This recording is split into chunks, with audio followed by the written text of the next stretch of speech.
bana ye police kanambe Kabila azo pouvoir biso ba congolais to ba poisonné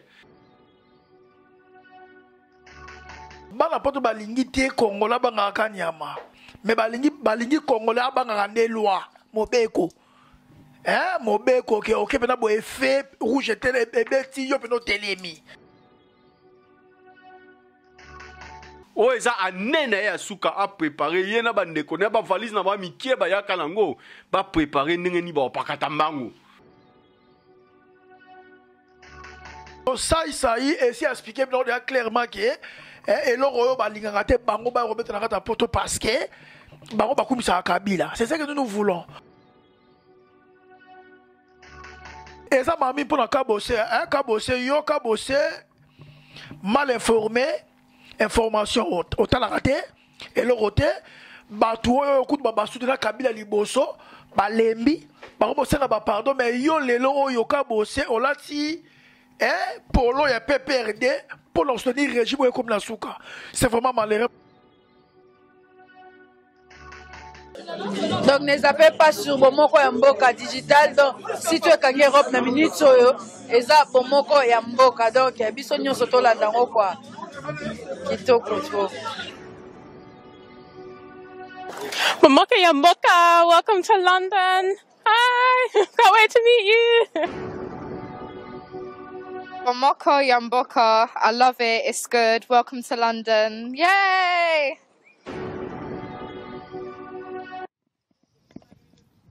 I'm going to tell you something because you don't know nothing.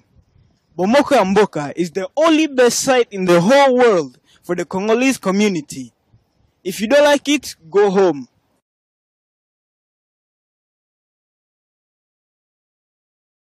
Go home.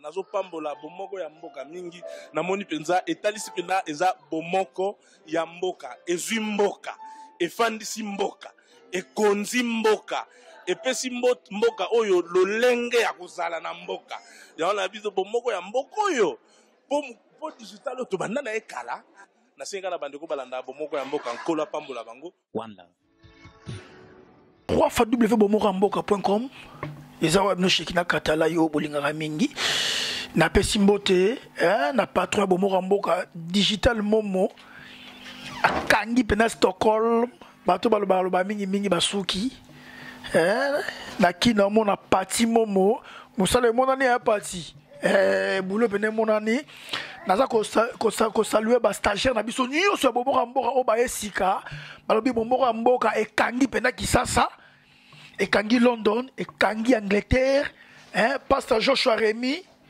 ana maman la campagne les premiers les 2 les 3 avril na kata Nottingham donc il y a eu un mot Pasteur Joshua Rémy donc Bomoko Yamboka nous serons là-bas lelo yo j'ai le réel plaisir de recevoir sur ce plateau de Bomoko Yamboka à London un grand homme oyo na olinga ye mora se présenter parce que bato babundi bitumbalanga ta mboko yo to mona ke venime ute ko lekawa comment est-ce que ba front citoyen bimi comment est-ce que ba parti politique bimi comment est-ce que be venime za ko lingana ta Congo il y aura vraiment beaucoup de choses autour olinga nzana parce que ça muto alobara bien bala parmi ba pilier ya combat la ta mboko ba héros dans l'ombre bato ba travailler tout na service un service moro clandestiné mais lelo ba ngolanga ba bima po ba loba on peut surtout ba nouvelle oyo koleka ba nouvelle oyo eza ko se passer il y a IDPS comment est-ce que mouvement ezali comment est-ce que ba combattant ba ko évoluer to kolobla marambe belé marambo ya pasteur walo walo muchenga o ba uti ko mutakaliser bana poto bana kini bana changu bana yolo bolo mona ya Sophie ya Sophie kadi ya yango yo petit nanga kudo ser nanga magi kandolo ya yango yo merci beaucoup naza ko pesa maloba comme ça yemoko akosipande parce que naza boye asa susu mutu akose présenter te a mutu ayebani asali makambe na ta Congo mais c'est ils font katalai o bino so boyebi asali makambe belé na combat a organisé ba marche mine na Angleterre mutu a bouger province yo mais c'est Yvan bonsoir. Bonsoir. namoni yo en forme et puis bomora mboka bato ba benge belé ba bilukela so monsieur Yvon parce que yé alobara bien et puis yaza moto yo sera lobi likambo bato ba yo kaka sera lobi likambo même Kabila kuna na terrain aninganaka donc il sentiment absolument bomora mboka lelo ezali ke toyoka tokomi wapi ndenge kuna elezaka lobara tokomi wapi bonne santé. Oui, santé za bien, tozo vivre. Tant que tozo kati na Nzambe, tant que tozo kati na Jésus-Christ, tozo vivre toujours à bonne santé. Tozo vivre à bonne santé, mais tozo vivre mais bino boza bato yo surtout yo za moto yo qui so chema rona ta Congo ba rolia yo. Est-ce que tino vivre rapena bo yo e ba ozara pena en danger? Oui, na bien on naza na danger. Tellement que mboka ngo komi mboka ba poison. Bon, nazoyeba ke naza na danger. Mboka komi ba poison pourquoi? Pour na ennemi waza na mboka na biso atambusi poison partout. Ne pe naza na kati na mboka oyo, naza pe na ko banga pe mingi pour poison za partout. Ezotambola monde entier. Naza na ko banga mais Nzamba zo batela. Nzamba zo batela, lelo to rozoyo. L'information nous oblige, l'actualité nous oblige. Mou les bêtes na stade de marti bakimi. Mou pepe babi mou pepe nzambe et quoi na stade de marti ba pasteur ba kita lebele. Ba ba leki mbongo ya Kabila ba yeke belé. Mais selon bino siko ba combattant na kata poto awa. Bino bozo le rondé. Oui, toyoka ki eloko wana omoni eza biloko ezo passer na mboka wana po Nzambe azolakisa Kabila ke ye azali kolo na ye azali kolo na nyoso malgré tout ba plan nyoso azosala Nzambe azolakisa ye ke ye esa komi na suka ba plan nyoso wana azosala wana eza ya pamba Nzambe azolakisa ye ba réunion nyoso azosala wana Nzambe azolakisa ye ke akomi na suka a préparer ndenge nini akopakata mbangu na mboka wana yango wana monaki nyoso ba sala ki ke ba kende sala ba prière so ba sala ndenge ni so ndenge nini Nzambe alakisi bon ke aza souverain azali kolo na nyoso o ba plan nyoso azosala wana yango mona mbule ko yaki sege ba sala Nzambe ba za ba miyibi tolo babongo parce que comment expliquer eloko eze eloko Nzambe mais ce que eloko Nzambe e bon mbule pas mo bonde e bon yo kasine Hippolyte Kanambe alias Kabila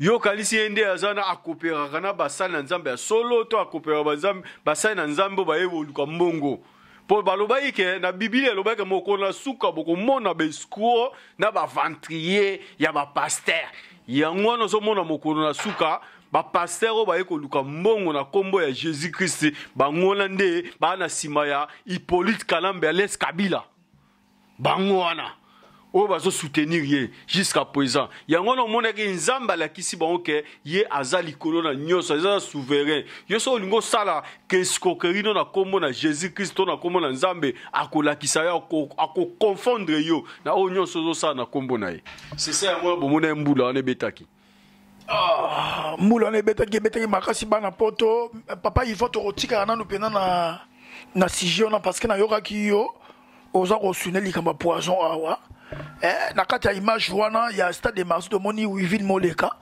ou bien sûr boyebi aza député membre ya parlement batale babi Olive Lembe poison donc c'est que poison donc Kabila alinga sita batu nyoso.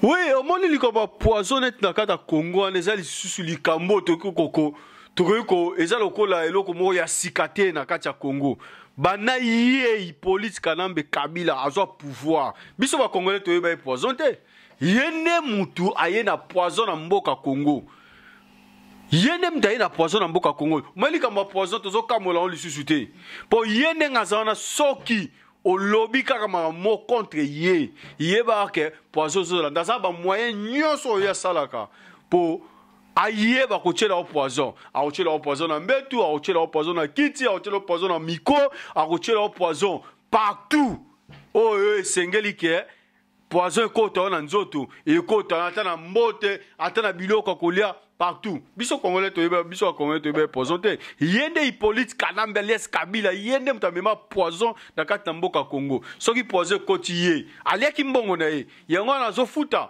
mbongo ye aliaki. Donc c'est que ndenge za boy, c'est que batu nyoso batavana Kabila, ba pambate. Oh. Donc batu nyoso batavana le gouvernement ba batu akufa. Parce que Francis Kalombo ye aye poto ko traiter poison. Merci mi bomoko mboka. Omoni na oyo bisolo omoko, omoni poison na mboka na biso Congo et komi lokole lo omoko na ti lipa. O to lo bana anglais bread. O to lo bana anglais peanuts, nguba. O komi na Congo poison. Poison comme loko oyo bazo manikila ngo oliyo bazo teka ngo partout pour na ko détruire pour na ko boma peuple congolais et c'est ce loko okamola te yo soko lobby ma be contre ye ba ka ke poison so lando na nzoto o mata o kita ye ba ke poison okolia ngo to benga mwambati isa mwamba.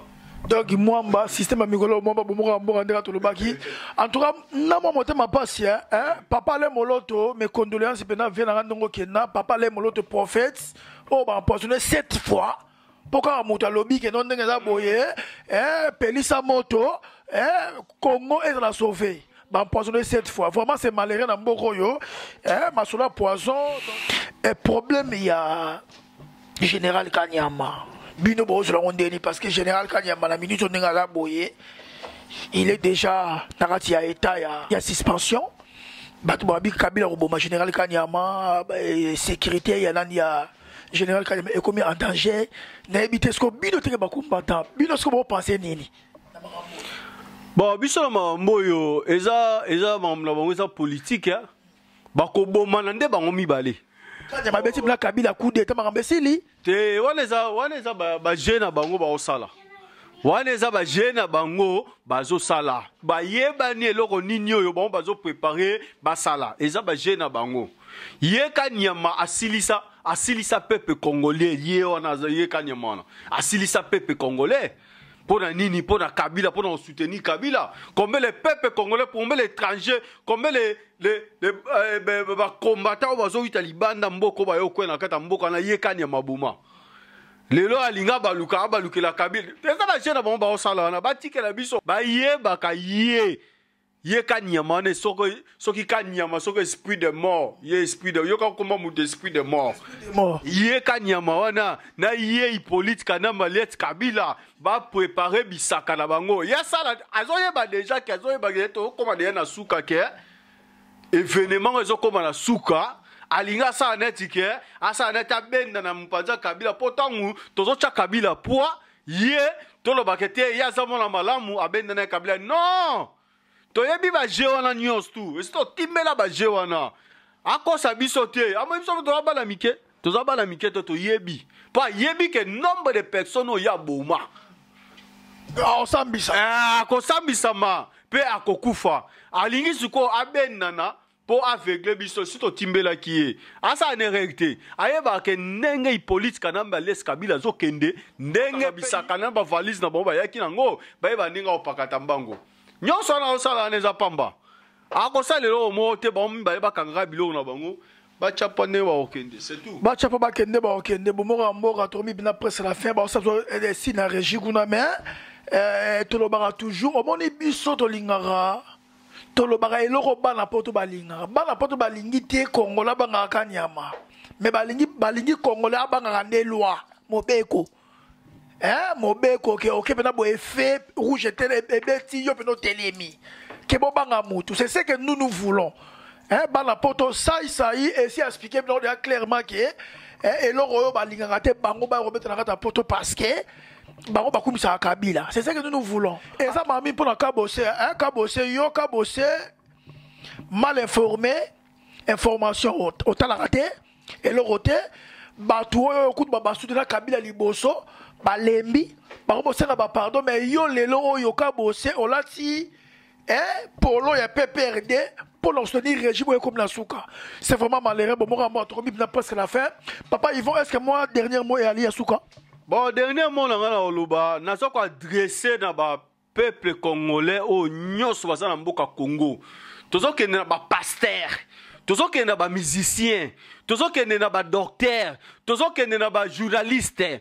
oyo nyonso ayebi kazosoutenir Kabila Hippolyte Kanambe alias Kabila ndeko nazoyebisa yo ça c'est le moment où changer couleur. Ça c'est le moment yo au changer couleur. Pour ce qu'on changer couleur te préparer Kabila ndenga zawana sa komi na suka. Biso tozo memaye ti na suka. Omoni ne to loba ne na za kacha bomoko mboka. Vous comprenez? Na kacha bomoko mboka. Bobo moko mboka balobi ke e fu kozala moko. Mais ce qu'on y est ndenga zawana Hippolyte Kanambe les Kabila azana kacha bomoko mboka te. Aza mute futo écarté ye. Loko ya eli koza bomoko mboka te toza ko exécuter ye. Vous comprenez? Yango naza ko adresser na oyo nyonso na to tanga ba kombo na bango bo préparer bandeko. Soko moni ke moyo changer couleur, ça c'est un moment yo changer couleur. Et ça la changer couleur to yebi yo. Soko za couleur jaune to yebi oza couleur jaune. Soko za vert to yebi koza vert. Mais tozo commissaire na suka. O eza anene ya suka a préparer yena bandeko na ba valise na ba mikie ba yaka nango ba préparer ndenge ni ba pakata mbango tozo silisa yo wana parole nga na zai nango ya koloba pona Hippolyte Kanambe yango na aliko za bomoko mboka ti aliko za bomoko te bomoko mboka sakisa ba mama papa bomoko mboka nde Congo bomoko mboka digital mama Pauline Olivier Momo ya yo yango yo mama Nick Aniki Momo na kata Suède ya yo yango yo Cornélie Momo yango yo na pesi yo ba bijou belé Ketia Momo label motema Shekina Katalai yango wana Streli Katalai Jogo Fiti Jogo na Congo libanga no yango wana merci beaucoup tokomi penza à la fin merci beaucoup à la prochaine merci beaucoup bye bye. Et le retour aux anango, fête, mariage, convention, catégorie nyoso confondue, nous sommes là, oui, il y a, et ça, professionnel, la langue, tu yo, lingi, to reçois yo, message de coup passé. Merci beaucoup. Donc, comme vraiment à la fin, merci beaucoup. À la prochaine. Bye bye. Donc ne zappez pas sur Bomoko ya Mboka digital. Donc si tu es kangi Europe na minute soyo eza Bomoko ya Mboka donc biso nyonso to landa ngo kwa kitoko to. Bomoko ya Mboka, welcome to London. Hi, can't wait to meet you. Bomoko ya Mboka, I love it, it's good. Welcome to London. Yay!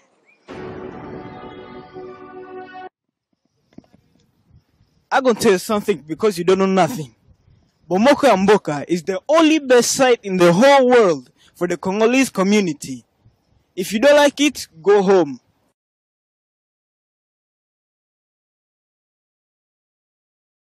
Go home.